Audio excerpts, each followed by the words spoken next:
Hey guys, so I made a video a couple days ago where I was talking about the Neville Goddard approach to changing other people. And in a nutshell, what that is, in Neville Goddard style, is simply imagining people in their highest and best state of peace and happiness, success, all of that stuff. Just basically this person being radiant with everything good. And somebody responded to that video asking how we change psychopathic world leaders who are doing things like permitting, causing, whatever, genocide and other atrocities like that. And the response I have to that is, I think when you're putting a lot of focus onto things like that, I think it is it's a technique used by your ego or some other aspect of you to just absolutely avoid dealing with yourself. Because, I can see how if you're in the affected area or you're seemingly threatened by, directly threatened by whatever the thing is that's happening, then I get it. That's where, the things that are in your immediate environment, that's where it gets really challenging to start to have to apply the self-control about your thoughts. It's really difficult when something is right in your environment, like a person that you live with behaving in a way that disrupts you. It gets really challenging when stuff like that is right in your environment. So I totally get it. Like if you're in Israel or you're affected, you're in Gaza or you're, somebody was killed or something like that. But for most of the people that are going through all of this fear and frenzy and all that about what's going on in the world, these people are not being directly affected. And so it's like you're really having to, I think, work hard to get upset about something. It's like your environment is peaceful, and so then your ego sort of takes you over to a place that isn't peaceful, and then you put your focus there, and then that allows, a disruption to your peace to be created just by looking at something else in the world and saying, well, it's not fair that it's happening to those people, or if this doesn't stop, then it'll get bigger and then it'll be in my back door. I don't know what the justification is that people use for focusing on this stuff that isn't directly affecting them in any way. But my question, the comment was, how do we change these world leaders? And my response to that is, you don't give any of your energy to any of this. That's the correct thing to do. 99%, and I'm being generous by making it that little, 99% of what you're thinking and feeling related to whatever this world event is are just you and projections of yourself and all of that. 1%, being generous, is observation of any kind of verifiable fact. Everything else is opinion. It's just feels and fear and judgment and all that stuff. And I really think for most people, it's a way of just experiencing something negative. And it's masquerading as, I'm a good person if I think about this, or if I don't think about this, then something bad will happen. It's just masquerading. It's like tricking you into giving away all your energy. And it's a convenient way, and I'm not saying anybody's doing this intentionally. This is all almost completely, I think, subconscious or unconscious. It's a way to take the focus off you and yourself and your own life and the things about you that are what you really should be focusing on, and maybe are things that you don't want to face up to about yourself, or that you don't really know what to do. So it's just easier to take your focus off yourself and put it on this external thing. And especially when it's something that basically you can do nothing about directly, physically, in human form, that's where I think it becomes really obvious that it doesn't have anything to do with this outer thing. You could look at that thing, if you're a manifester and you're interested in all of that, you could look at this thing and say, okay, the facts, if they are facts that I'm seeing, are bad. I don't like that. That's going to be different. Boom. Turn your attention away. I mean, that's all manifesting really is. It's looking at something and deciding that you prefer it a different way and saying, hey, that's enough. All I have to do is have a desire. That's enough. Boom. It's done. I've communicated that to divine intelligence and the universe, and it's done. And then turning your attention somewhere else. But that's where everybody seems to get caught up, is turning your attention to something else. It's like you go right back to feeding your energy into this thing, and you're not controlling it. It's controlling you. And this whole thing is about controlling the internal, not the external, not wrestling with the external, not needing the external to be a certain way for you to experience the feelings you would have if the external was exactly the way you wanted it to be. There's not a lot more to this than that. Everything else is about, how do I get to the point where I can do that? How do I get to the point where I don't have all these interfering human psychological issues that sort of nudge me back into this desire to control the external world and to rely on that for feelings that I'm having, rely on that for the experience that I'm having. I hope that the longer people are into this stuff, the more it becomes clear that that is an absolute exercise in futility, that controlling the external world is an absolute exercise in futility. You're not even seeing it the way it really is anyway. That's the real kicker to the whole thing. How many people are living in worlds, surrounding circumstances that other people would kill for, and they're still miserable. You're not even seeing your world for what it is anyway. So then it's like you don't even see what it is, and then you try to struggle to turn it into something else, and it's just people blindly, struggling within this total illusion. I get why people feel the way they do about world politics. If you've noticed, there's a huge divide, and there's like half of the people are seeing it one way, half are seeing it the other way, and there's almost nobody kind of just standing outside of it saying, wow, this whole thing's insane. It's almost like everybody is on one side or the other, and everybody who is on one side or the other has a whole list of good, justifiable, psychological, human perspective reasons for why they feel that way. So if you want to keep participating in that, that is that's your choice. It's up to you. And, I've said here before, I'm going to say it again. I think it really helps if you can step back and say, am I actually enjoying this drama?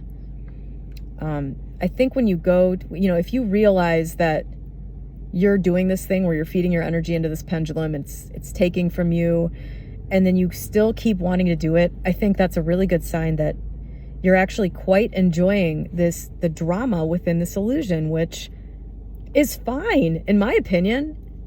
You came here to do what you want, I think. Like, every rule and law that's been put in place on this earth was created by humans. Who's to say why we're really here? Who's to say, anybody's idea is better than anybody else's?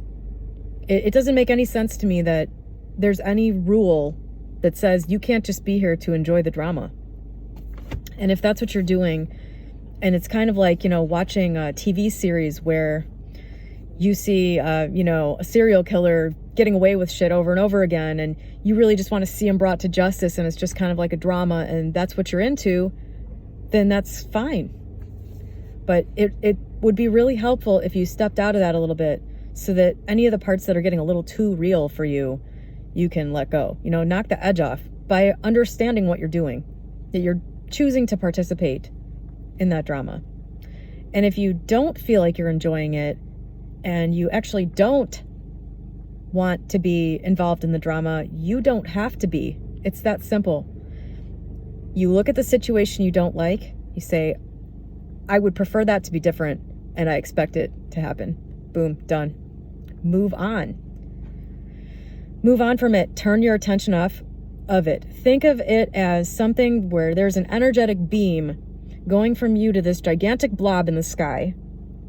And all of these other people that are in a similar mental state as you about this thing, everybody else has a little beam coming from them too. And say you have, when you wake up in the morning, your gas tank's at 100%, hopefully. And then you're giving 50% or more probably, because some people think about this all day, every day, listen to stuff about it all day, every day. You're giving all of your energy that could be used to create other things to this thing. And if you're like really enjoying it because it's a wild ride and it's exhilarating, no problem. But if you're, getting a stomach ache and wanting to throw up every time you read something, and you're sitting in fear thinking my life might be over soon, I might be put into a camp soon. If you're thinking stuff like that, you need a major, major reality check for what you're doing with your energy. I'm not sure what more can be said. From a manifestation standpoint, you're choosing what to focus on and give your energy to and create. From a human perspective, of course, everybody's feelings are justified. But, this is kind of about escaping, I think, the default human orientation to things. And, everything you're doing is a choice. And if you're asking the question, how do I personally use my energy to change this person that I believe is responsible for this event that I believe is bad? I don't know. I think you're pretty far down a rabbit hole. And so I'm personally here to try to give you a hand to climb out of it if you want. I think you should stop paying any attention to this stuff. Anytime you see something, because, it's pretty difficult these days not to run into something. Some, evidence that something is the way you don't want it to be. It's the same as if you were 15 years old and manifesting a specific person. Every time you run into something that reminds you that you're not together, you go, okay, well, there's a fact. I don't like that fact, so I'm going to, again, reaffirm that I would like something different and move on immediately as fast as I can. It's the same thing with running into a news story that you, first of all, don't read it. Second of all, when you see it and it reminds you of this thing that you don't want, this state of lack, the lack of peace, you correct that in your mind by saying, nope, that's not how I want it to be. And it's done. It's done. I'm safe to move on. If I'm needed to participate in this manifestation, if my intention for peace requires me to form the resistance, then I will do that from the highest creative state, and I will know that that's what I'm supposed to be doing. And other than that, I don't need to do anything. If I need to move to another location in order to avoid getting caught up in something that I'm afraid is going to happen, I will know. I will feel moved to do so. A place for me to go will open up. The opportunity will show up and I will take it. This is how the manifestation stuff works. You don't need to be involved in the how, unless you are called to be, and then you will know. Unless you are, a part of the solution, and if you are, you will take unknowing, inspired action to participate in that. And that is the manifestational standpoint. And honestly, even from the regular human standpoint, I would say that, again, being generous, 99% of the people that are working themselves into a frenzy about stuff are not even people who would be directly impacted by something bad happening. And so it's like you go through the psychological, process of saying, well, I wouldn't be directly affected by this, but if I don't get upset about it all the time and think about it all the time, then I'm a bad person because it might affect other people negatively. But even though I'm not going to be involved, even though I'm not leading a resistance to this thing, I'm going to still read news about it every day and feel bad about it, because if I don't feel bad about it, then I'm a bad person. I mean, look, you know how they say you have the key to your own prison cell? This is what that means, you know? I hope that helped anybody in any way. There are fire trucks going by me now, and I think there's a fire in the building I'm parked in front of. So I'm going to turn my attention away from that, and I'm going to go to work now and get on with my life and wish everybody in the fire well. So have a great day. I hope that helped anybody. You know, this is a very unpalatable answer. Every time I say something like this, I get these, I get like an email, or somebody's like gets really pissed and basically confirms everything I just said, tells me I'm a bad person for, you know, not doing that mental gymnastics bullshit that everybody is doing in order to feel like a good person. I don't need to do that to feel like a good person. You know what I mean? Honestly, even feeling like a good person isn't at the top of my list anymore, because this is all an illusion. And, you know, for all the good people out there that are wasting their energy on caring so much without doing anything, you know, I'm here making a YouTube channel, actually putting stuff out. And I got to be honest with you, it's not easy making a video every day. Sometimes it is absolutely brutal. Sometimes, like, I am so tired at the time of day where I go and get my drink in the morning and make a video. Sometimes I'm so tired that, like, I can barely make it through. You know, and I'm not doing this to be a good person. I'm just making a point that, you know, what are you doing?